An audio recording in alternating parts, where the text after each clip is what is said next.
काम करना पड़ेगा। That is theory is psycho analytic theory, cognitive developmental theory और जेंडर स्कीमा थ्योरी। तो आपके बुक में जेंडर स्कीमा थ्योरी मेंशन्ड है, कॉग्निटिव डेवलपमेंटल थ्योरी भी शॉर्टली मेंशन्ड है उसके जो भी एक्सप्लेनेशन है उसके साथ, एंड डिवीजन ऑफ लेबर का भी बात मेंशन है। तो हमने उसको थ्योरीज के अकॉर्डिंग पूरा पॉइंट यहाँ पे मेंशन कर दिया है। ठीक है, मार्क फेचिंग है पॉइंट्स, एक बार कोई पढ़ ले तो याद रह जाएगा। सो फर्स्ट वन हम चलते हैं कि ये जो थ्री टर्म्स है ना क्यों आए, that is due to the difference between man and women.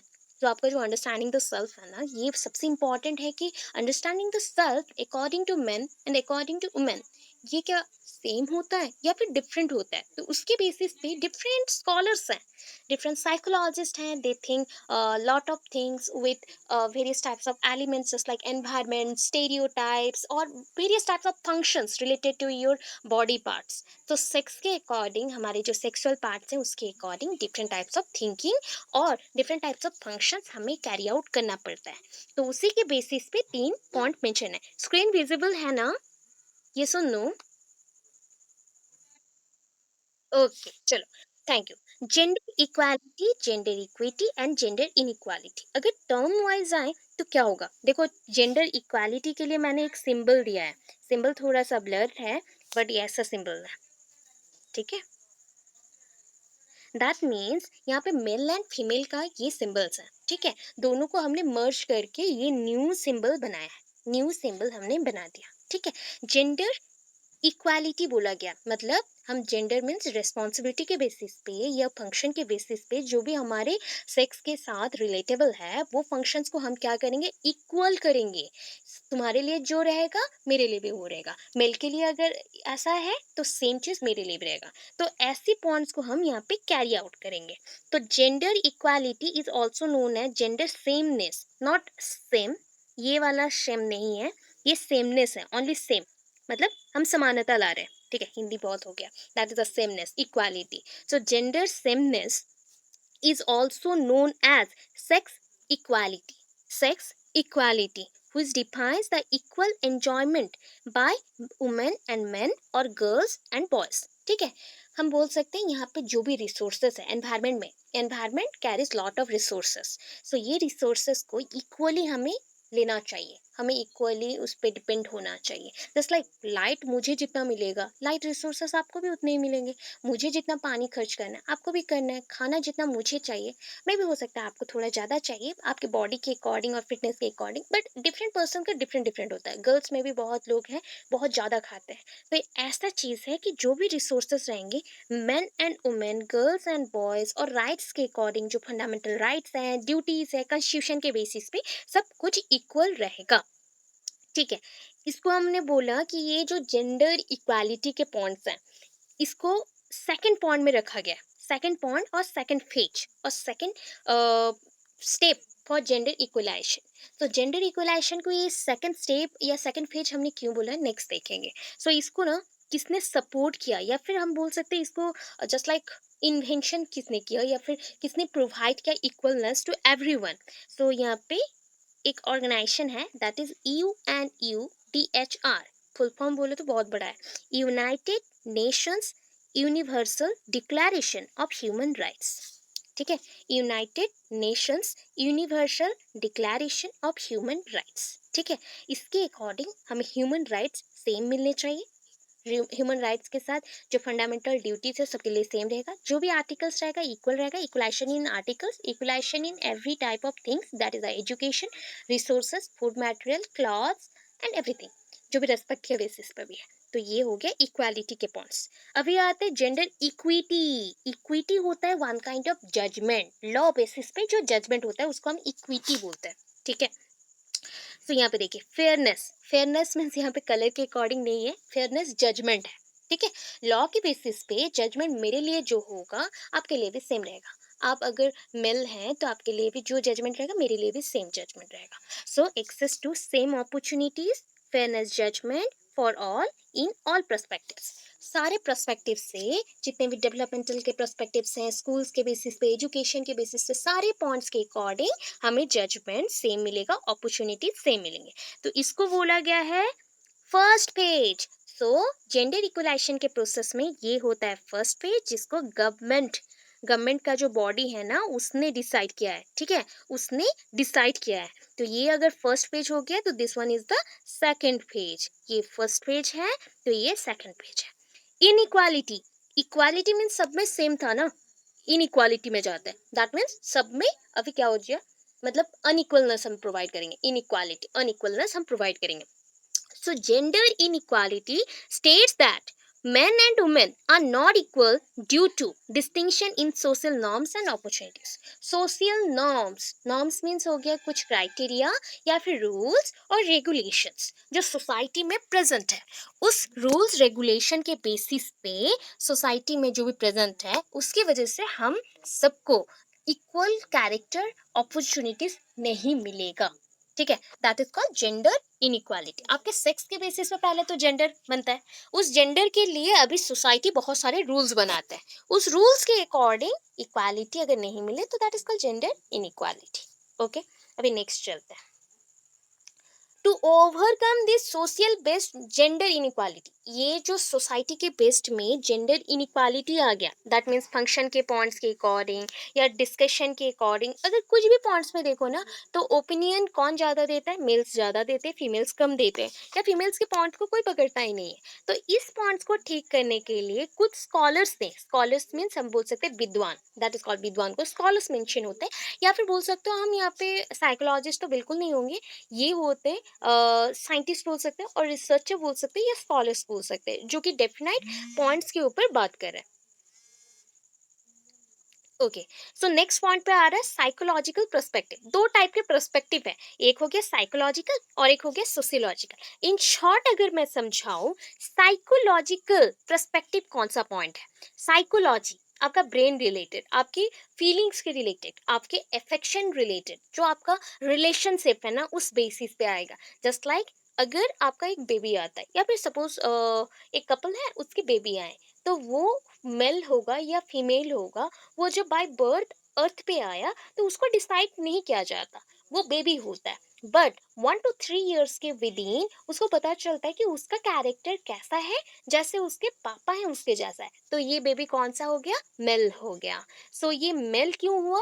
Because society ने उसको बोला, घर से ही उसको स्टार्ट किया गया, तुम बॉय हो, बॉय को ऐसे कपड़े पहनना चाहिए, उसको ऐसे रहना चाहिए, तुम्हारे लिए पिंक कलर सूट नहीं करता, तुमको पिंक कलर नहीं पहना, तुमको ब्लू कलर का पहनना है, ऐसे तुमको सूट करेगा, तुमको ऐसे रहना है। तो ये जो स्टार्ट हुआ ना, ये साइकोलॉजी है जेंडर के रिलेटेड, एंड उसी के बेसिस पे जेंडर इनइक्वालिटी स्टार्ट हो गया। तो उस बेसिस पे तीन थ्योरी आया था, तीन थ्योरी, ठीक है। First one is psycho analytic theory. Psycho analytic theory, लोगों के माइंड को एनालिसिस करना है इस थ्योरी में। देन आता है कॉग्निटिव डेवलपमेंटल थ्योरी, आपके जो कॉग्निशन है, नॉलेज है, जो नॉलेज वाला डोमेन है, ठीक है, जिसके थ्रू आप नॉलेज लेते हो या फिर ज्ञान बढ़ता है, तो वो कैसे डेवलप्ड हो रहा है बच्चों में, सेक्स के अकॉर्डिंग और जेंडर के डिफरेंस के अकॉर्डिंग। जेंडर स्कीमा थ्योरी, जो आपके पास नॉलेज है उस बेसिस पे जो एक्सपीरियंस मिलता है उसको कैसे हम यूज करते हैं, ठीक है। लास्ट आ गया, that is a sociological perspective. Sociological perspectives में आता है सेक्सुअल लेवर डिवीजन, दैट इज सेक्सुअल लेवर डिवीजन होता है, सेक्स के बेसिस पे हमारा काम ना अलग अलग होता है, ठीक है, सेक्स के बेसिस पे भी। फीमेल अगर है तो फीमेल को जेन्युइनली काम करने बाहर नहीं छोड़ा जाता था, अभी के टाइम पे जाते हैं बट पहले के टाइम पे नहीं जाते थे। मेल अगर है तो उसको जाना ही पड़ता था, वो बाउंड है, वो अगर घर पे रहे तो उसको बहुत बला मतलब खराब बोला जाता है या फिर उनको टॉर्चर किया जाता है, ऐसे टाइप के फीलिंग्स आते हैं। तो इसके बेसिस पे लेबर जो वो करते हैं उसमें भी डिवीजन किया गया है, उसको देखेंगे। इतने पॉइंट्स क्लियर हैं? यस और नो? इतने पॉइंट्स क्लियर हैं? यस और no?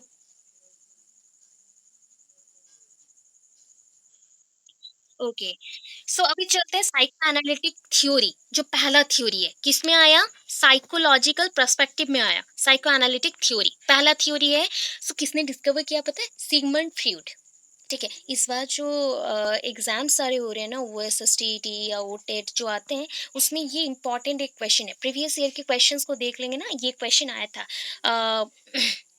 Who was the inventor of the psychoanalytic theory, ऐसा क्वेश्चन मेंशन होता है कि कौन इन्वेंटर है, किसने डिस्कवर किया था साइकोएनालिटिक थ्योरी को, तो Sigmund Freud.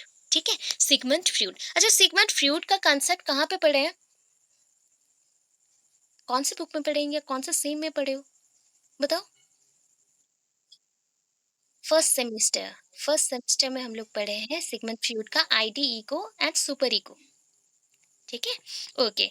ID ego superego में भी सेम पॉइंट्स मेंशन था, एंड उसी थ्योरी को यहाँ पे मेंशन किया गया है। Psychoanalytic theory was discovered by Sigmund Freud. Sigmund Freud ने ना कुछ पॉइंट्स बताए, थॉट्स बताए, ठीक है, स्टोरी जैसा पूरा याद रखें, थॉट्स बताए।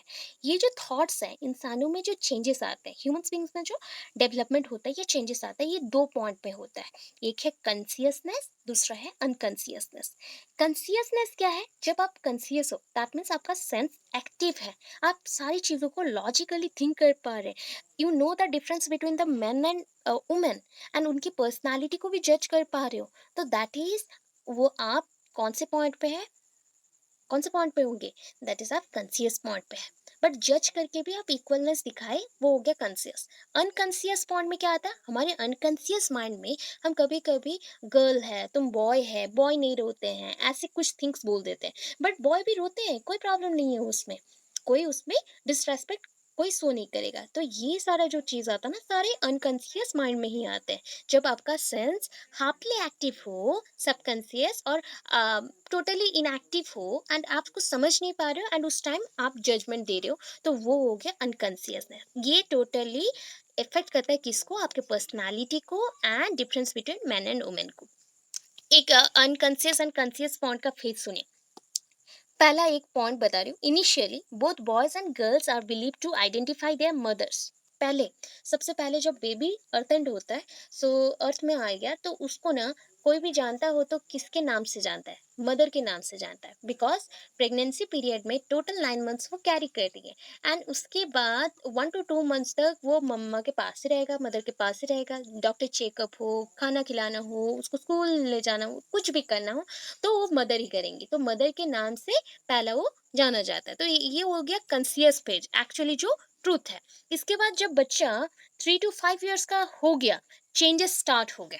अभी चेंजेस स्टार्ट हो गए, children identify with the same sex parent. बच्चे को अभी आप जानोगे उनके सेम सेक्स पेरेंट्स हैं। अगर आपके घर पे बेटा है तो बेटे का नाम उसके पापा के साथ स्पेशली जोड़ा जाएगा एवरी टाइम, एंड बेटी अगर है तो मम्मा के साथ जोड़ा जाता है। ये एक थॉट है पहले के टाइम का, एंड ये एग्जाम्पल मेंशन है, जैसे कि the mother is of the same sex as her daughter. अगर मदर को देखोगे, mother and daughter same sex है, this identification is to be more stronger between mother and daughter. So पहचान किस में ज्यादा होता है, मतलब डॉटर एंड मदर के अंदर बहुत ज्यादा ही स्ट्रॉन्ग बॉन्डिंग होता है than the mother and son. ये चीज बोला गया according to Sigmund Freud. This attachment cause, ये कभी कभी जो अटैचमेंट होता है ना, इसके वजह से झगड़े भी लग जाते हैं, कन्फ्लिक्ट हो गया, डेवलप्स एंजाइटी ऑफ गर्ल्स और डॉटर टुवर्ड्स द बॉयज।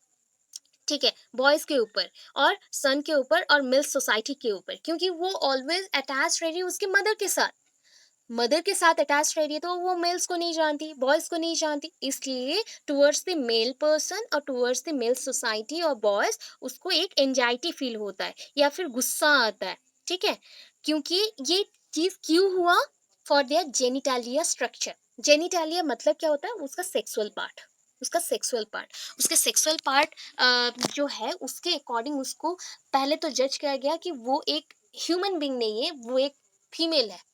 ठीक है, वो एक गर्ल है, हम लोग ह्यूमन बींग्स बोलते तो इतना कुछ होता ही नहीं, हमने बोला वो गर्ल है, तो उससे उसमें इतने सारे प्रॉब्लम्स आए।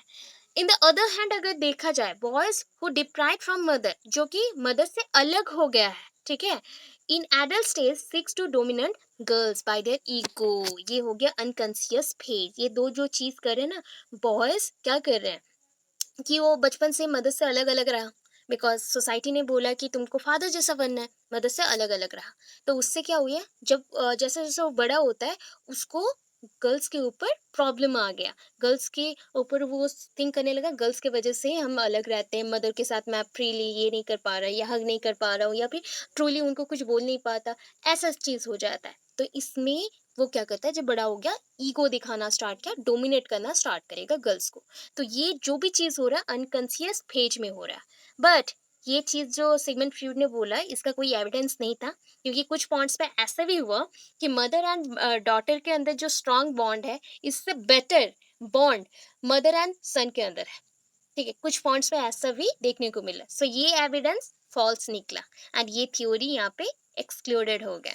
ठीक है, आफ्टर दैट कौन आया पता है? बर्नार्ड।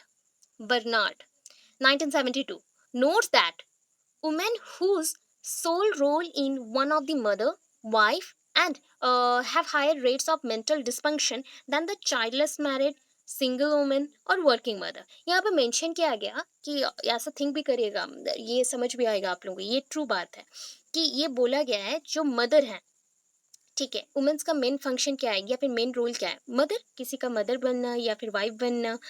तो इनके अंदर ना मेंटल डिसफंक्शन, मतलब उनका दिमाग ज़्यादातर काम नहीं करता, वो बहुत झगड़े करते हैं या फिर वो एंजाइटी में रहते हैं या डिप्रेस्ड रहते हैं कभी कभी कि उन्होंने लाइफ में कुछ नहीं किया। बोला गया इनका मेंटल डिसफंक्शन बहुत ज़्यादा है। किसके कंपैरिजन में? जो भी चाइल्डलेस मैरिड है, जिनका बच्चा नहीं है, मैरिड है बट जिनका बच्चा नहीं है, ठीक है, सिंगल वुमेन है जो कि शादी नहीं किया और मैरिज नहीं किया है, फ्रीली रह सकते हैं, एंड वर्किंग मदर है। वर्किंग मदर है, दैट इज सिंगल मदर बोल सकते हैं, वर्किंग मदर बोल सकते हैं, वैसा है। सो उनका मेंटल डिस्फंक्शन थोड़ा सा कम है। डिसफंक्शन मतलब फंक्शनलेस, मेंटली जो जो हम लोग सोचते हैं उसमें प्रेशराइज्ड होते हैं, जो कि मदर है, वाइफ है, वो लोग ज्यादा, as compare to childless married, single women, working mother. ठीक है, तो इसके लिए जेंडर इक्वालिटी के लिए हम लोग बहुत लग पड़े हैं। हमें जेंडर इक्वालिटी चाहिए हर एक चीज में। हो गया, ये थ्योरी समझ आया? साइको एनालिटिक थ्योरी हो जाएगा।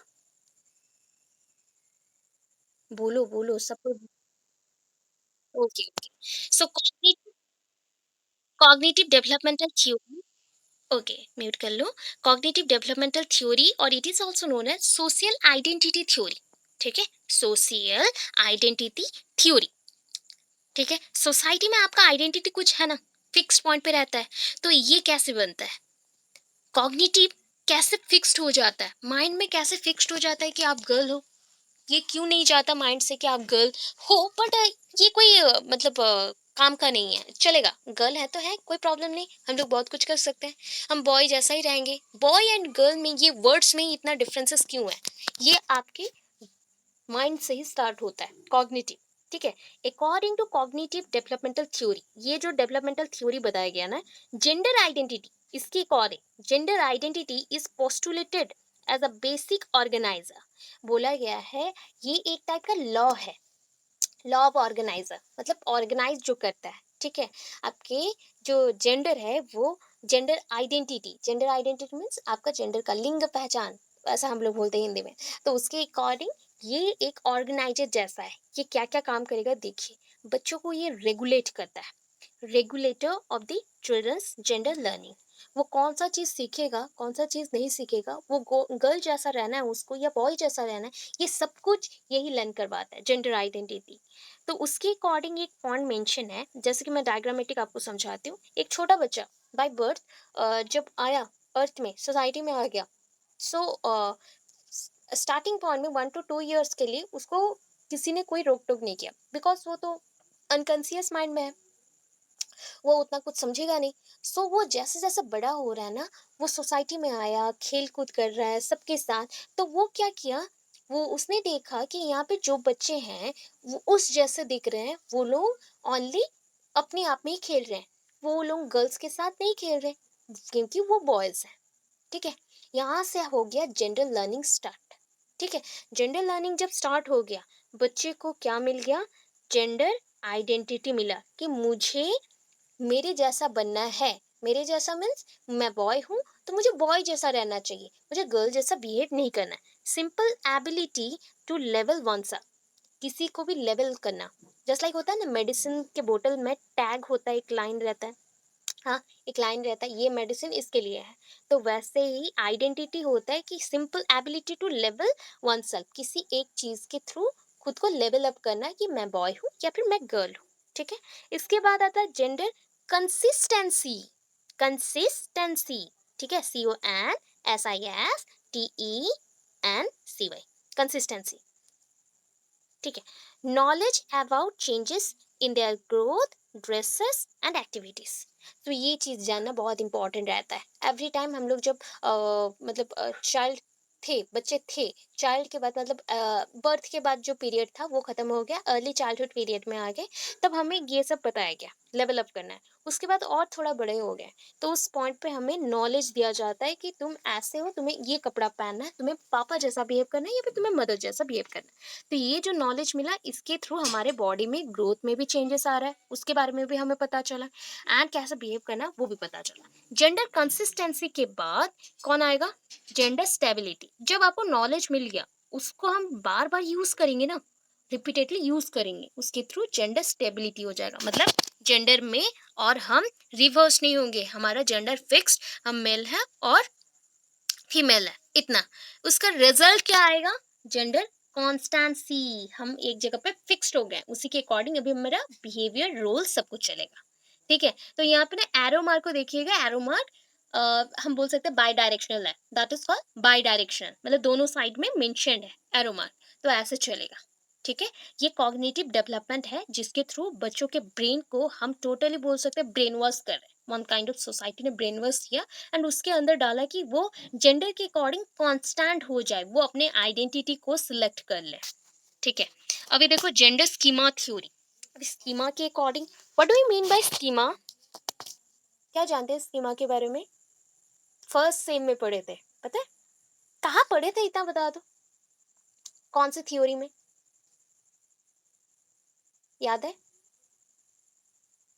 ओके, हाँ, पाइगेट में पढ़े थे, दैट इज पियाजे। ओके, पियाजे है, पाइगेट नहीं, करेक्शन कर लो, पियाजे है।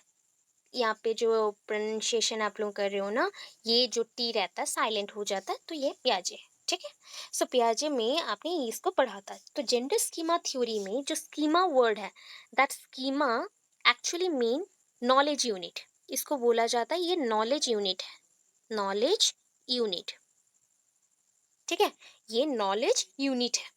तो ये क्या करता है? जेंडर डेवलपमेंट एंड जेंडर जो डिफरेंशिएशन है, मतलब डिफरेंशिएशन में देखो, ये एक जैसे सपोज थिंक कर लो, एक सेल है, बॉडी में सेल है। ठीक है, एक सेल से चार सेल बना, चार सेल से और भी डेवलप्ड हुआ, बहुत सारे सेल्स बन गए। अभी बोलो पूरे बॉडी में सेल्स का फंक्शन डिफरेंट डिफरेंट है। यस, कुछ सेल्स कंबाइंड होके टिश्यूज बना के कुछ अदर फंक्शन करे, कुछ ऑर्गन फॉर्मेशन में है, कुछ हेयर फॉर्मेशन में है, कुछ आपके टीथ को फॉर्मेशन करे, कुछ बोन्स को फॉर्मेशन करे, तो different different functions carry out करता है। तो इसको हम बोलते हैं जेंडर डिफरेंशिएशन, मतलब एक पॉइंट से बहुत सारे पॉइंट्स को चले जाना, डिफरेंट हो जाना, तो gender differentiation, sorry, self differentiation. यहाँ पे जेंडर रिलेटेड है तो जेंडर डिफरेंशिएशन बोलेंगे। तो ये हो गया सेल डिफरेंशिएशन। ठीक है, तो वैसे हम जेंडर के बेसिस पे भी जो हमारा नॉलेज है, तो ये थ्योरी को हमने यूज किया जेंडर डेवलपमेंट के लिए एंड डिफरेंशिएशन के लिए। In other word schema theory, ये स्कीमा थ्योरी को इंक्लूड किया गया नॉलेज ऑफ एक्टिविटीज, जो भी आपके एक्टिविटीज है, आप जो काम करते हो, आपका जो इंटरेस्ट है, पर्सनालिटी है, और सोशल एट्रीब्यूट्स है, मतलब सोशल जो कैरेक्टर्स है या फिर सोसाइटी में रहने के लिए जो जो आप बिहेव करते हो, it is always gender linked activities. जो भी आप करते हो ना वो जेंडर के बेस्ड है। देखिए, आप जो भी काम करते हो, जैसे कि आप खाना बनाते हो, क्यों? बिकॉज सोसाइटी ने बोला है आप गर्ल हो तो गर्ल को खाना बनाना चाहिए, गर्ल को पेरेंट्स का ध्यान रखना चाहिए, गर्ल को बेबी लेना चाहिए। तो ये जितने भी पॉइंट्स है गर्ल्स रिलेटेड है। बॉयज़ को क्या करना है? बॉयज़ को बाहर जाना है, बॉयज़ को डिसीजन लेना है, बॉयज़ को मेडिसिन ला के देना है, इनकम करके देना है। सो जितना सारा चीज़ बाहर का है वो सारा काम वो करेगा। ये पॉइंट्स पहले से है, तो जेंडर लिंक्ड एक्टिविटीज़ के बेसिस पे यहाँ पे मेंशन है। तो यहाँ पे ना मैंने कुछ एग्जाम्पल्स दिया है। सो जैसे कि gender level matching. Gender level matching क्या बोलते हैं पता है? मतलब आपको कौन से पॉइंट के थ्रू मैंने लेवल्ड अप किया। आपके नाम तो कुछ है ना, बट उस नाम से नहीं। अभी आपके एक्टिविटीज के बेसिस पे आपको मेल बोलूंगी या फीमेल बोलूंगी, वो देखिए। Dolls are labelled, sorry, labelled for girls, लेवल फॉर गर्ल्स, ये गर्ल्स के लिए होते हैं डॉल्स। अगर हीरोज के अगर स्पेसिफिक ये आ जाते हैं ना, ऐसे मूर्ति आ जाते, स्टेचूज आ जाते, या फिर हीरोज के जो भी डॉल्स, उसको मेंशन नहीं होते, स्टैचू से हम बोलते हैं, बिकॉज डॉल्स फीमेल जो भी होते हैं, फीमेल स्टैचूज होते हैं उसको डॉल्स हम मेंशन कर सकते हैं, या फिर खिलौने हम जो बोलते हैं गर्ल्स के लिए होते हैं स्पेसिफिक, वो डॉल्स होते हैं। सो हीरोज के जो स्टैचूज हो गए, या फिर उसके रिलेटेड जो कार्स हो गए, या फिर डिफरेंट टाइप्स ऑफ इंस्ट्रूमेंट्स हो गए, जैसे लाइक गन हो गया, ये होता है बॉयज के लिए। यहाँ पे लेवल्ड अप हो गया हीरो स्टैचूज, लेवल फॉर बॉयज, डॉल्स और लेवल फॉर गर्ल्स हो गया। So many social psychological approach had been prepared, मतलब इसके रिलेटेड भी बहुत सारे स्कॉलर्स ने जेंडर स्कीमा थ्योरी को एक्सप्लेन करने के लिए बहुत कुछ बोला। तो पहला जो है बेम एंड मार्कुस अप्रोच। पहला क्या है? बेम एंड मार्कुस अप्रोच। तो उसके according they centred individual differences in GS theory. जो जेंडर स्कीमा थ्योरी आपने पढ़ा ना, ठीक है, जेंडर स्कीमा थ्योरी है, तो उसी के बेसिस पे इन्होंने डिपेंड करके इंडिविजुअल्स को बोला कि मेल फीमेल होते हैं उनके एक्शन के बेसिस पे। नेक्स्ट क्या आया? मार्टिन एंड हेल्वर्सन, ठीक है, हेल्वर्सन, हेल्वर्सन अप्रोच। हेल्वर्सन भी एक पर्सन है, मार्टिन भी एक पर्सन है, रिसर्चर्स हैं ये लोग। तो दोनों ने मिलके क्या किया?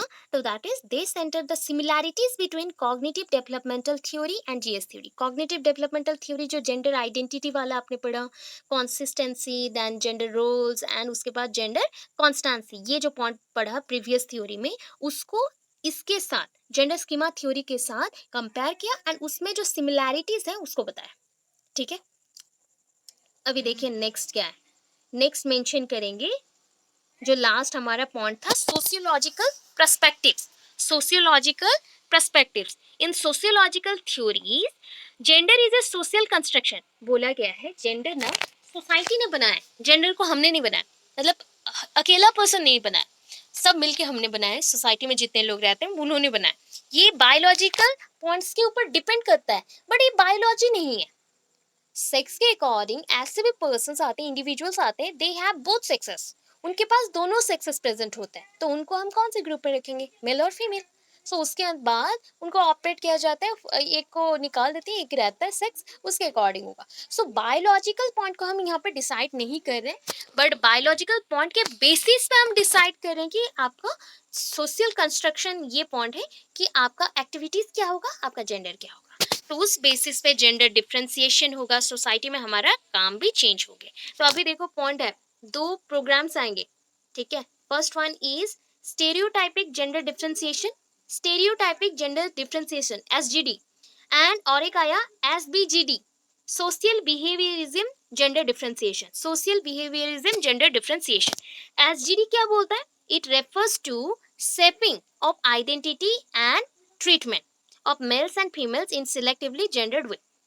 यहाँ पे बोला गया आपका आइडेंटिटी को एक सेप प्रोवाइड किया जाएगा आपके सेक्स के अकॉर्डिंग, एंड आपको इक्वली ट्रीट नहीं किया जाएगा, आपके सेक्स के अकॉर्डिंग ही ट्रीट किया जाएगा, सिलेक्टिवली जेंडर्ड वे, आपका जेंडर जो है उसी के बेसिस पे, ठीक है, उसी के बेसिस पे आपके साथ बिहेव किया जाएगा। ये हो गया स्टेरियोटाइपिक। स्टेरियोटाइप क्या होता है? रिपीटेड जो थॉट्स होते हैं उसको हम स्टेरियोटाइप बोलते हैं, रिपीटेड थॉट, या बोला जाता है ना पहले के टाइम पर, मैंने पहले भी आपको क्लास में समझाया था कि दैट इज सपोज एक बिल्ली रास्ता काट दिया, तो उसको हम बोलते हैं ये आज कुछ गलत होगा, आपसे कुछ होगा, ऐसा टाइप का देंगे।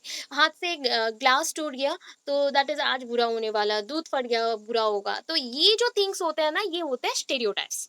तो repeated thoughts, unwanted thoughts also, इसके थ्रू हम जजमेंट देते हैं कि मेल फीमेल अलग है, तो उनके जेंडर के बेसिस पे उनको ट्रीटमेंट देना चाहिए, या फिर उनको हम जज करेंगे उस बेसिस पे, शेपिंग करेंगे उनके आइडेंटिटी को। नेक्स्ट आया एसबीजीडी, ये सोशल बिहेवियरिज्म जेंडर डिफरेंशिएशन है, जेंडर के बेसिस पे ही है। आपका जेंडर जो है, आपका जेंडर स्टेटस, आपका जेंडर के अकॉर्डिंग आपके पास जो पावर है, आपका सेक्स है, जो भी है, उसी के अकॉर्डिंग आपको डिवीजन ऑफ लेबर दिया जाएगा, मतलब उसके हिसाब से आपको काम दिए जाएंगे, उसके हिसाब से आपको काम मिलेगा। सम सोशियोलॉजिस्ट रिजेक्ट दिस फेनोमेनन। ये जो डाइकोटोमस व्यू है ना, दैट इज, ये जो डाइकोटोमस मींस हम दो डिफरेंट डिफरेंट ग्रुप में लोगों को अलग अलग कर दे रहे हैं उनके जेंडर के लिए, तो उसको मेंशन किया गया है डाइकोटोमस, ठीक है। And promotes social changes. बहुत सारे साइकोलॉजिस्ट ने या फिर सोशियोलॉजिस्ट ने इस चीज को मना कर दिया, एंड मना करके सोशल चेंजेस के लिए अपॉर्चुनिटी दिया। रेस्पेक्टिवली जो पॉइंट्स आएंगे, that is female and male के लिए, दोनों के लिए इक्वल आना चाहिए, इस पॉइंट पे हम रहेंगे, ठीक है। अभी नेक्स्ट क्या है? That is with regard to emotionally stereotypes, ठीक है, इमोशनलिटी, इमोशंस, ठीक है? इमोशंस की बेसिस पे दैट इज़ जो बॉयज़ रोते नहीं हैं, गर्ल्स रोते हैं, इस पॉइंट के ऊपर जो आएगा उस अकॉर्डिंग एप्स्टाइन एक लेडी का नाम है, लेडी स्कॉलर है एप्स्टाइन, ठीक है? EPSTEIN एप्स्टाइन। 1997 में उन्होंने बोला womens are more emotional than men. उन्होंने बोला वुमेन्स क्या है, बहुत ही इमोशनल है देन मेन, मेन से ज्यादा है। She maintains a misconception of gender theories. उन्होंने अब तक जेंडर थ्योरीज का मिसकंसेप्शन को अपने माइंड में रखा एंड सपोर्ट किया जेंडर स्टाइल को to do their own rules and बोला कि उनके अकॉर्डिंग, उनके जेंडर के अकॉर्डिंग जो चल रहा है चलने दो, ठीक है? बट अभी के टाइम पे ये जो लाइन है इमोशनल वाला, इमोशनल पॉइंट्स में कुछ कुछ जगह पे चेंजेस भी हो सकते हैं, इमोशनली स्ट्रांग भी बोला जाता है फीमेल्स को। सो ये पॉइंट्स कहीं पे मेल भी स्ट्रांग होते हैं, बहुत जगह पे फीमेल्स भी स्ट्रांग। अच्छा, ये पॉइंट समझ आया? कुछ कुछ होगा